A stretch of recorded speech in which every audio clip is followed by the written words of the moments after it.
नमस्कार दोस्तों, आप सबका स्वागत है इस ऑनलाइन क्लासेज में। और साथियों, आज हम पढ़ने जा रहे हैं बीएसटीसी द्वितीय वर्ष को लेकर। बीएसटीसी द्वितीय वर्ष के अंतर्गत हमारा जो शिक्षण विषय है वो है हिंदी भाषा शिक्षण और प्रवीणता को लेकर। हिंदी भाषा शिक्षण और प्रवीणता को लेकर और हम जिस इकाई का अध्ययन कर रहे हैं वह है इकाई प्रथम को। प्रथम जो इकाई है यहाँ पर उच्च प्राथमिक स्तर पर भाषा शिक्षण के उद्देश्यों को लेकर कि उच्च प्राथमिक स्तर पर बालकों में भाषा शिक्षण को किस प्रकार से कराया जाए और उस भाषा के प्रति किस प्रकार से इतना शिक्षण कराया जाए कि भाषा के प्रति वह रुचि लेने लगे और उसमें भाषाई कौशलों का विकास हो सके। तो साथियों, आज के इस वीडियो व्याख्यान में हमारा जो प्रकरण है वो प्रकरण है मातृभाषा शिक्षण के उद्देश्यों को लेकर। मातृभाषा शिक्षण के दौरान ऐसे कौन कौन से उद्देश्य हैं जिनके बारे में हम अध्ययन करते हुए हम भाषा के आधारभूत कौशलों की संप्राप्ति कर सकते हैं। तो साथियों, हमने इससे पूर्व के वीडियो व्याख्यान में भी हमने इस कौशल को पढ़ने का प्रयास किया था। इससे पूर्व के वीडियो व्याख्यान में हमने भाषाई तत्वों के ज्ञान के बारे में और उनसे होने वाले अपेक्षित व्यवहारगत परिवर्तन में हमने सीखा था। तो साथियों, यहाँ पे लिखा हुआ अपेक्षित व्यवहार परिवर्तन।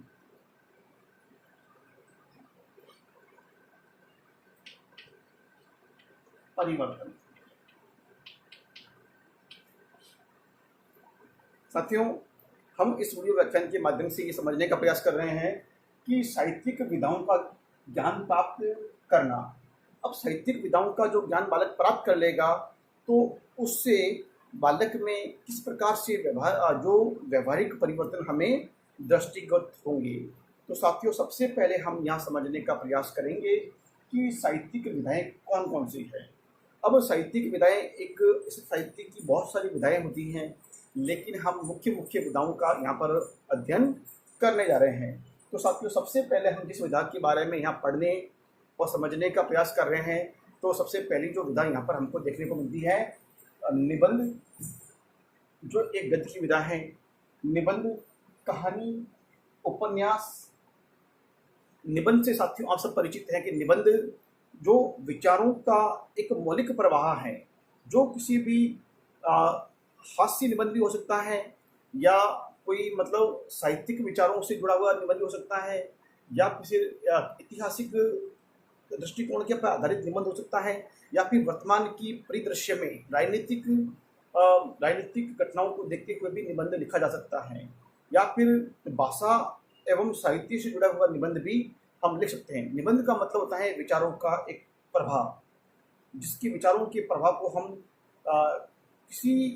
कुछ नियमों या सिद्धांतों में बांध नहीं सकते हैं।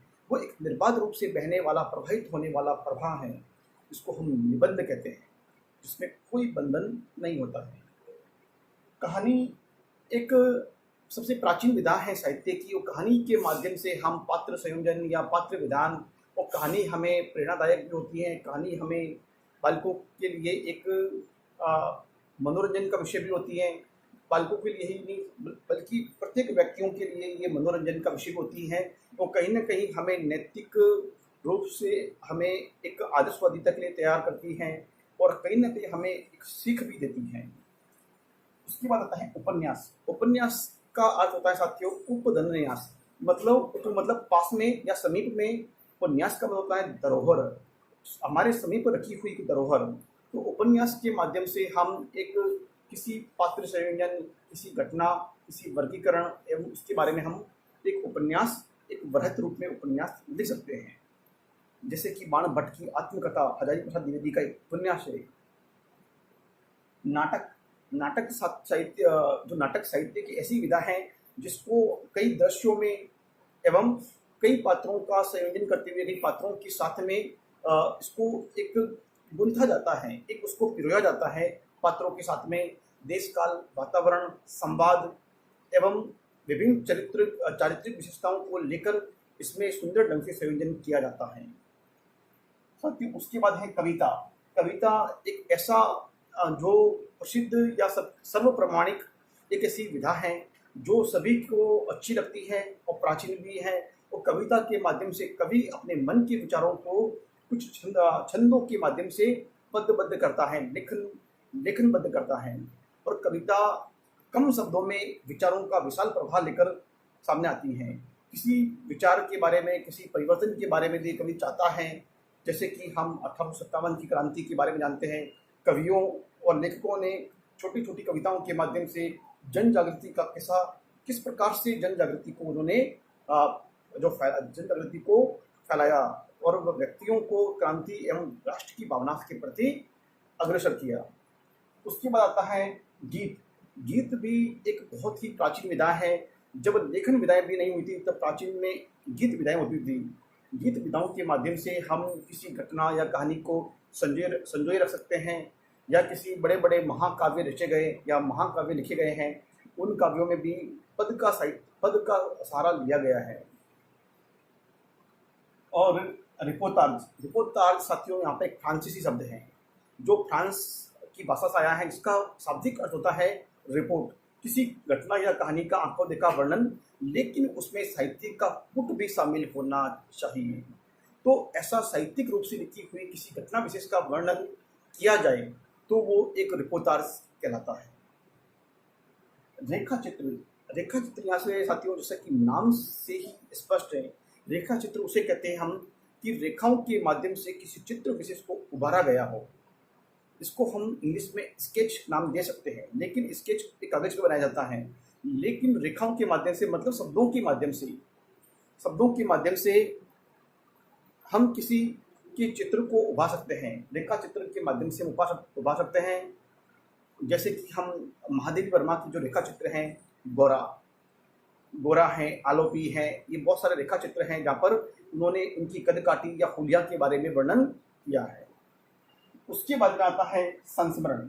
साथियों, संस्मरण भी साहित्य की बहुत ही एक उम्दा विधा है, जिसको पढ़ने में न केवल आनंद आता है बल्कि ये ऐसे लगता है जैसे हम इसमें मतलब कवि के द्वारा अपने जीवन काल में जो अतीत में जिए हुए पल या उन गुजरे हुए पल या जिन व्यक्तियों के साथ में उन मधुर स्मृतियों को बिताया है, तो उसमें कवि अपनी उन कविताओं को, उन मधुर स्मृतियों को लेखनबद्ध करता है।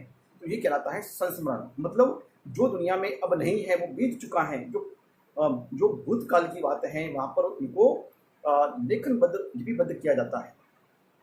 उसके बाद आता है यात्रावर्त। साथियों, जैसा कि नाम से स्पष्ट है, यात्रावर्त मतलब किसी लेखक या कवि की गई यात्रा, और यात्रा में तमाम सारे उसके जो खट्टे मीठे या जो उसके कड़वे मधुर जैसे भी उसके पास में अनुभव हैं, उन अनुभवों को लिपिबद्ध करना। और साथियों, उन लिपिबद्ध करने के साथ जैसा कि आपने देखा होगा कि नर्मदा की यात्रा जैसा एक यात्रावृत्त है, या फिर जैसे कि हम ये मान लीजिए कि बहुत सारे कवियों ने यात्रावृत्त लिखे हैं, जैसे यशपाल का है यात्रावृत्त है, या फिर हम बहुत सारे कवियों ने इसे लिखा है यात्रावृत्त, उनके बारे में हम उनकी यात्राओं का जो समस्त वर्णन है हम वहाँ पर पढ़ सकते हैं। जीवनी किसी कवि विशेष की जीवनी या तो वो स्वयं भी लिख सकता है या किसी अन्य व्यक्ति के द्वारा भी जीवनी लिखी जा सकती है। फिर आता है आत्मकथा व्यक्ति स्वयं लिखता है। आत्मकथा स्वयं भी लिख सकता है, कोई अन्य व्यक्ति भी लिख सकता है जो परिचित हो उसका, लेकिन ज़्यादातर मामले में जो व्यक्ति होता है वो स्वयं ही अपनी आत्मकथा लिखता है। जैसे कि नेहरू जी ने लिखी है, हमारे माननीय राष्ट्रपति महोदय APJ अब्दुल कलाम साहब ने लिखी है, तो महात्मा गांधी ने भी अपनी आत्मकथा लिखी है। तो अनेक कवियों एवं लेखकों एवं जो जननायक हैं उन्होंने अपनी आत्मकथाएं लिखी हैं। ठीक उसी प्रकार से ये जो हमारे साहित्य की विधाएं थी, तो साथियों इन विधाओं को पढ़ने के बाद में बालक में किस प्रकार से व्यवहारगत परिवर्तन आते हैं वो हम यहाँ पर पढ़ने जा रहे हैं। तो अपेक्षित व्यवहार परिवर्तन होता है, बालक इन विधाओं को पढ़कर इनकी पहचान करता है एवं इनका प्रत्याभिज्ञान और प्रत्यास्मरण कर सकता है, और साथ में उनके प्रति ज्ञान, जो प्रत्याभिज्ञान इसमें क्या दिया गया है साहित्यिक विधाओं में, उस ज्ञान को समझकर अपना ज्ञान को बढ़ा सकता है और उसको स्मरण भी कर सकता है कि उसमें क्या मुख्य बात दी गई है, क्या प्रेरणा दी गई है, उनको स्मरण कर सकता है।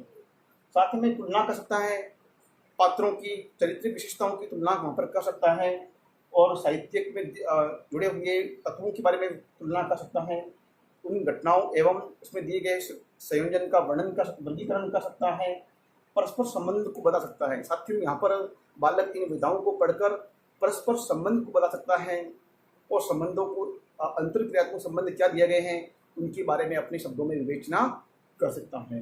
तो साथियों, आज के वीडियो व्याख्यान में इतना ही। हम फिर मिलेंगे अगले वीडियो व्याख्यान में। तब तक के लिए बहुत बहुत धन्यवाद। जय हिंद, जय भारत।